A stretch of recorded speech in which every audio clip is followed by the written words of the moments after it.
Hello and welcome back to another episode of Sports for Dummies. In today's episode, we are previewing the Melbourne versus Brisbane game for Thursday, the 11th of April. Johnny, it's going to be an absolute cracker, isn't it? It's going to be a big game. Melbourne have just come off a business trip, if they've called it, winning 2 games in Adelaide, beating Port Adelaide in a great game and being too strong for the Crows. Brisbane finally back on the winners list and now coming back to the MCG, I think for the first time since grand final day. At the start of the year, would have thought this would have been probably a bigger matchup. But it's Melbourne are flying, but Brisbane, are struggling. So let's go through the teams and analyse this. Melbourne are doing well. If you look at where they've come, they've had 2 games over in Adelaide, won them both. Brisbane, first win against North. Yep. Pretty dismal effort aside from that. Well, they've started. They've really, at the moment Coleman went down, who, like I've said on the show many times, half-back line is the most important position. They've reverted back to that game plan that they had before last year, where it was kick the ball long to their forwards, just move it slow. Adelaide did that for most of the game last week against Melbourne. Adelaide actually came back really hard in that last quarter when they moved the ball quickly. I don't know why sides try to control or move it slow, because it doesn't work in today's game. It hasn't for ages. Geelong for 6-7 years had the best list in the comp and would constantly get destroyed in finals. Brisbane were very similar until last year, but there was some hope. Brisbane back to some sort of form. Yeah, well, they're 13th on the ladder. Yeah, Melbourne second. Let's get into the teams. Johnny, do you want to read out Melbourne? So backline, Stephen May, he was very niggly but very good down at fullback last week. McDonald and Rivers. You got Lever, McVee and Howes. In the centre line, Petrarca, Bull and Langdon. In that centre forward line, Petty. Tholstrup comes in for his first game as Pickett's suspended. Billings on the half forward line. Up forward, you got Fritsch, Van Rooyen and Sparrow. In the rucks, you got Gawn, Viney and Oliver. And then in the bench, Salem, Windsor, Chandler, Woden and Ben Brown. Over at Brisbane, you've got Starcevic, Payne, Lester in the back line. You got half-backs, Wilmot, Gardner, Harris Andrews, centre half-back. In the centre, you got Fletcher, Bailey and Berry. Half-forward, Cameron, Hipwood, McCluggage. Full forward, Rayner, Danaher, Zorko. Following McInerney, Dunkley, Neal on the bench. Lohman, Archie, McCarthy, Tunstall and Ainsworth. I mean, what a start. Lockie Neal's 250th game as well. But it's got to mean something to them. Well, Brisbane actually, so last time they played last year, Brisbane, were 5 goals up at 3/4 time and Melbourne came back for a fantastic win. But the game before that, was the final, and Brisbane actually came over to the G and knocked off Melbourne in a shock upset. So I think they'll take a bit of confidence in that going into this game, knowing that they do match up well against Melbourne. I think it's pretty even. The last 3 games, I know Brisbane 1 or 2, they've won 1, but it's never really been a blowout. No, they've been really close games. I mean, Melbourne and Brisbane for the last 4 or 5 years have been right up there. Melbourne are doing the exact same thing. Can this North Melbourne game kickstart them? This is going to be the difficult one though, is Stephen May and Lever. They just picked apart Adelaide's forward line with the intercept marks and were just way too good. The midfield for Brisbane, Dunkley, Neal and Bailey, that's a fascinating matchup against Petrarca, Viney and Oliver. Like that Melbourne throughout that whole list is just strong. Their backline tick, midfield tick, and their forward line, what we said was probably their weak point. Fritsch is playing as good as he ever played, but you got Petty and Rooyen. Billings can hit the scoreboard. Billings been handy. Sparrow's had a really good preseason. He's been good. Tholstrup coming in. Pickett, that's a bad loss for them, because the moment he came back into this side, Melbourne started playing good football. He's got a hard edge about him. One of the Melbourne players was saying, we kind of don't want him to lose that hard edge because he hits the pucks hard. He creates excitement for the forward line. This is good. Brisbane, this is good that he's off the ground. I just don't know, Payne, Harris, we know Harris Andrews is a gun, but I just think they're just too exposed in the back line. So I don't necessarily, we've always said Melbourne, they probably lack a key solid forward. Like that was their weakness at the start of the year. I mean, Fritsch has been playing some good footy. Petty and Van Rooyen, pretty good. It's not a weakness at the moment. No, I'm not saying it's a weakness. I'm saying it definitely was coming into the season. Yeah. Now, looking at their backline versus their forward, I mean, Brisbane have a very, very good forward line. Cameron, Hipwood, McCluggage, Rayner, Danaher, Zorko. Cameron's come out and said he's going to be turning this one on. Well, he better be on because McVeigh absolutely shut down Rankin last week. And I didn't think he was that. Not to say he wasn't good. I just didn't think he was of that quality. I mean, they've got McCarthy off the bench goes into that forward line too. Zorko, if he can hit the scoreboard and have a great game, he hasn't hit that form that he's used to. I remember him 30 disposals, 2 goals. He's got the potential to do that. Rayner, if he can turn, like you said, he's been that player where you think he can go to that next level. Whether or not he actually does. McCluggage is always good off the half-forward line. It is. I think it's going to be really hard, though. The ball is one in the middle. What are they going to do to stop Gawn? Well, yeah, what are they going to Gawn, Track, Oliver, McInerney against Gawn. Danaher got back to some form playing what he did last year, pinch hitting in the ruck. So he's going to have to do some ruck. He's going to have to do some ruck work there. Gawn is too good to just let run loose. Like, he really can. I know some people say, oh, you don't need a good ruckman. I'm not saying you can't win a premiership without one. Gawn can destroy you. Well, ever since they brought in the rule where you can grab the ball out of the ruck, if you know how you can just grab the ball and you can handball. Remember back in the day, allowed to do that. If you grab the ball out of the ruck and you got tackled, you're holding the ball. Yeah, they changed that for like 2 years. It's not. If you, I know. can grab they went back. Yeah. No, they haven't gone back. What do you mean? No, so that was always that was never. It was only a rule for a couple of years. The holding the ball when you grabbed it out of the ruck, there was for a few years there, and they went back to what it is now. That's been a thing since I've been a child. If the ruckman grabbed the ball out of the thing, for a few years, that was the case. Gone. Yeah, that was there for a few years, and then they got rid of it. What do you mean that was there for how long? It was only a few years. Wasn't that long? Well, and then before they didn't have that. They had the rule before where you could just grab it and then go and kick it. What it is now is what it's been for the most of football history. Oh, it came in what is a few years? 2003 is when they brought it in, and for how long it was? I think it was only 3 or 4. I honestly don't really. Yeah. Okay, we're gonna go past that. You can look it up if you want. I played footy and that you could not. When did you play football? Yeah, in 2003. You were fucking 9. That was there. It was there for about 3-4 years. I played it since I was 6. Yeah, cool. Actually, yeah, I was about. You weren't allowed to do shit. It's like the rules in the AFL now. Can't bump people. Can't call people faggots. Like, you can't do anything. I think, look, regardless, Gawn's going to be hard to take. Yeah, I think the Brisbane players are going to have to read the hit outs of Gawn. I think they're going to have to study Gawn's, how is he playing? I've got you. Danaher's going to have to help him out a lot. Hipwood got into some good form, but how are they going to stop Lever and May?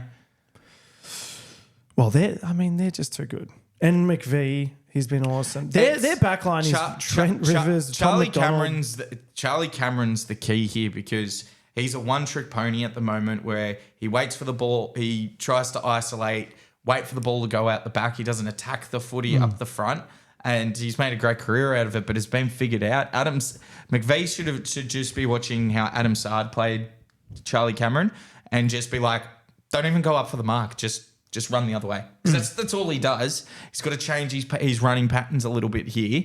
You saw him against North. That's exactly what he did. Yeah, he just wanted the ground ball. Cameron, he kicked a goal at the start of the game, and then at the end he didn't touch it for the rest of the game. What I'm saying is, his majority of his goals, he likes to rove the ball. Yeah, but he did it once. He did it once against a shit North Melbourne. Yeah, do it against a good side. Cameron, Cameron has done it in the past against good sides. Yeah, they found it out this year. He's had a horrible. I'm talking about now. Yep, he's had a horrible start to the year. He's not in good form. He's the key. I agree, and take advantage with Pickett not being there. But these your lesser likes. Rivers, Howes, Windsor in his first year has been awesome. I really like Woden. Chandler's good. Like, look at how deep that team is.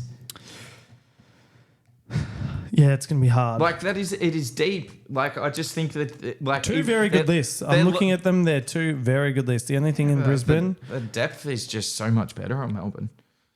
I see an I don't know. I see an upset. See a bit of an upset. I think Melbourne really. I mean, Lockie Neal 250th game. It's their superstar. It's their captain. On that. That's massive. On that, Lockie Neal. Let's pay some respect on this guy. Let's pay some respect on this guy. On his stats, his lifetime history. So he's played. So I mean, he played. How many games has he played? Well, he's 249. I had to. I'm sorry. It says 254 on Wikipedia. Oh, fact check. Could you imagine if the AFL got that one wrong? They're like, oh, it's Lockie Neal's 250th, guys. Oh, wait. What's right? Wait a second. I haven't heard one thing on the media about Lockie Neal's 250th. You'd think that'd be a bit of a bigger thing. It says it right there. Is it right? Lockie Neal. Wouldn't that be interesting if they got it wrong? It'd be very, very weird. No, he's definitely... It's this week. Okay, so they've got 254 here, so we're not going to go to that. But he's been the captain since last year, 2-time Brownlow medal. He won a Lee Matthews Trophy, which is the MVP in 2020. AFL Coaches Association Champion Player of the Year 2020. 3-time All Australian, 2-time Best and Fairest, 2-time Under 22 team. He's an absolute superstar. He uses the ball so well. Came from Fremantle. He was a gun, and he got even better at Brisbane. So, Josh, who's winning? Did we mention the Brownlow? Yeah, it's the first thing I said. It's good paid attention. Melbourne. Oh, I thought there was going to be an upset. I'm sorry, viewers. I had a change of heart. So Lockie Neal has come out and said, no, we're just focused on the D's win. It's because it's his 254th game? You should be focusing game. on the fact that you're playing 250 games. What? They're just like, we want to come out and win. That's what he's come out and said. It's because it's his 254th game. It's not important. That. No one cares. But no, I think track is the best in the league at the minute. Yeah. I think they're the way Melbourne are playing. And like you said, with Gawn, the matchup in the ruck, no one's going to stop him. Yep.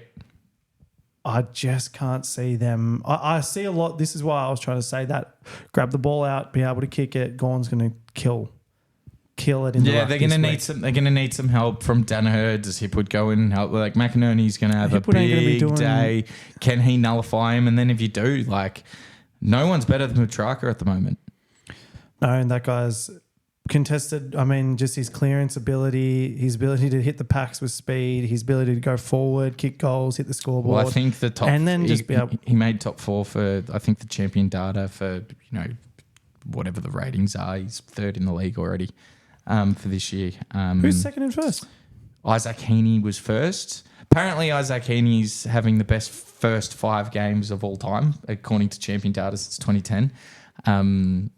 Let's relax. Gary Ablett Senior would say otherwise. I was going to say, I'm pretty sure like we're okay. Greg Williams. I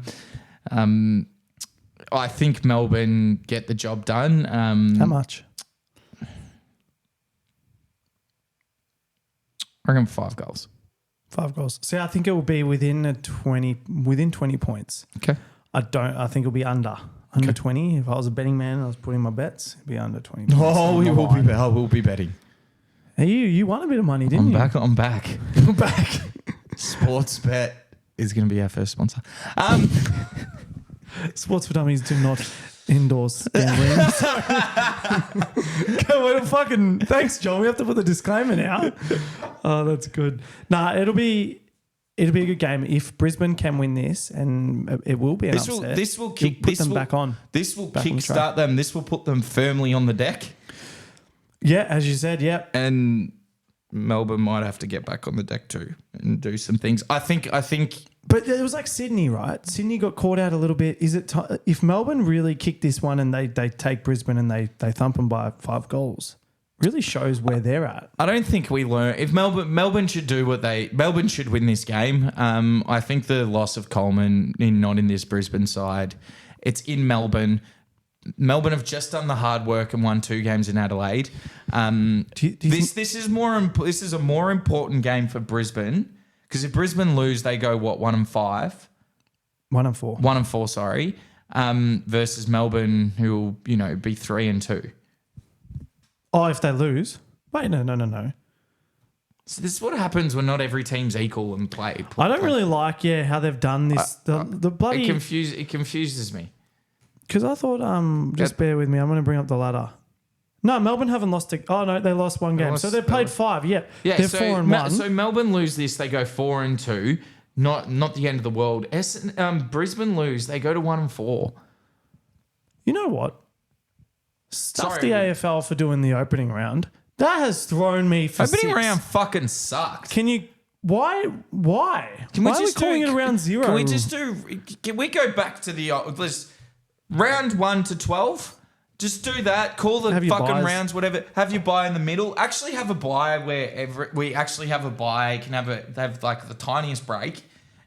Get to maybe do like fun things like what's the goal of the year up until now, or all these sorts of things. So like footy of old games or whatever. Just do a lot of sports talk. Not even that though. What about for the players? Think about it, right? They could go. So when they had their buys, they could go over to Bali or they go to wherever they went and they holidayed. Right. Right now, you start and you're having buys. What are you doing? You've just trained your ass off to not even be hitting the scoreboard, not in a good position. Yeah, and then halfway in the season, that's when you should be like, hey, we're here. We're on this position. We need a reset. We need to do this. We need to do that. And we actually have a calculated plan to come back for the second half of the year. What's this bullshit? Anyway, we're in round 6 now, so we round 5. Yeah, whatever. Right. Round Fuck. 5. We should have whinged more when it actually happened. No, because I've realised what it's done. It's annoying is no one's Jeremy even yet. Finlayson calling someone a faggot. Like, we don't know what it's done to the community. After this round though, Collingwood and Sydney have their bye. We're back to even square, which is good. Are there any more buys after that? Do we know? There'll be another bye, but I don't know where. Mate, do these players play? Yeah, We're the new NBA. I'm not sure. I'm just stirring. But no, it should be, look, like you said, Melbourne, get the job done. Big game for Brizzy. They've won their last 4. So it's realistically, Brisbane, you're only as good as your last game. They won against a pretty dismal North Melbourne, who are very well and truly in the water. They're fucked. They're done. It's a big game. Big game for Brizzy. Awesome. All right, guys, that wraps it up. In tomorrow's episode, we're going to be doing a preview for all the remaining games of round 5. If you liked this video, it would mean a lot if you could hit that subscribe button. Oh, sorry, Johnny, I've already ruined. Like, subscribe, ring the fucking bell. Goodbye. See you guys.